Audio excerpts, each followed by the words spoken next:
இன்னைக்கு மார்க்கெட்டோட ட்ரெண்டை இந்த 2 வேல்யூ தான் டிசைட் பண்ண போகுது. அது என்ன வேல்யூன்னு பார்த்தீங்கன்னா, மார்க்கெட் ஓப்பன் ஆகிறதுக்கு முன்னாடியும் மார்க்கெட்டோட ட்ரெண்டை டிசைட் பண்ணுறதுக்கு ஒரு சின்ன க்ளூ இருக்குது. அதை மிஸ் பண்ணீங்க அப்படின்னீங்கன்னா ஃபுல் டே கன்ஃபியூஷன்லேயே போய் முடிஞ்சிடும். 17 டிசம்பரோட ப்ரீ மார்க்கெட் பற்றி குயிக்காக அந்த வீடியோவில் பார்த்துடலாம். யூஎஸ் மார்க்கெட் ஓவர் நைட்டில் மிக்ஸ்டாக க்ளோஸ் ஆயிருக்குது. ஏஷியன் மார்க்கெட் ஏர்லி ட்ரேடில் flat to mildly positive signal கொடுத்துருக்குது. கிஃப்ட் நிஃப்டி ஏர்லி ட்ரேடில் ரொம்ப காமாக இருக்குது. ஸோ இந்தியன் மார்க்கெட் ஓப்பனிங்கில் ரேஞ்ச் பவுண்ட் இருக்கிறதுக்கு நிறைய சான்சஸ் இருக்குது. நிஃப்டியோட சப்போர்ட் வேல்யூ பார்க்குறப்போ 25,850 to 25,750 ரேஞ்சில் இருக்குது. 25,850 மார்க்கெட் நிறைய டைம் வந்து டச் பண்ணிட்டு ரீட்ரேஸ்மெண்ட் ஆகி ஒரு அப்சைட் மொமெண்டம் போயிருக்குது.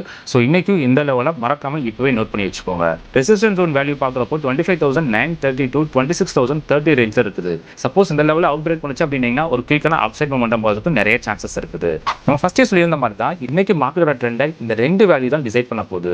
அது என்ன வேல்யூன்னு பார்த்தீங்கன்னா 25,850 to 25,950. இந்த ரேஞ்ச் பார்த்தீங்க அப்படின்னா நோ ட்ரேட் ஜோன் ரேஞ்சில் இருக்குது. ரிமெம்பர் ஒன் திங், இந்த மார்க்கெட் ட்ரெண்ட் கன்ஃபார்ம் ஆகாத வரைக்கும் உங்களோட பொறுமை தான் உங்களுக்கான ப்ராஃபிட்டேவும். ஸோ இந்த மாதிரி ப்ரீ மார்க்கெட் ரிப்போர்ட் வீடியோ உங்கள் ஃபீலிங் வரும்னு நினைச்சிங்க அப்படின்னா மறக்காம இந்த பேஜை இப்போவே ஃபாலோ பண்ணிட்டு நீங்களும் ஷேர் மார்க்கெட்ல மினிமம் ப்ராஃபிட் டெய்லி ஒரு 500 ரூபாய் earn பண்ண நினைச்சிங்க அப்படின்னா ஸ்க்ரீனில் தெரிய நம்பருக்கு வாட்ஸ்அப் பண்ணுங்க.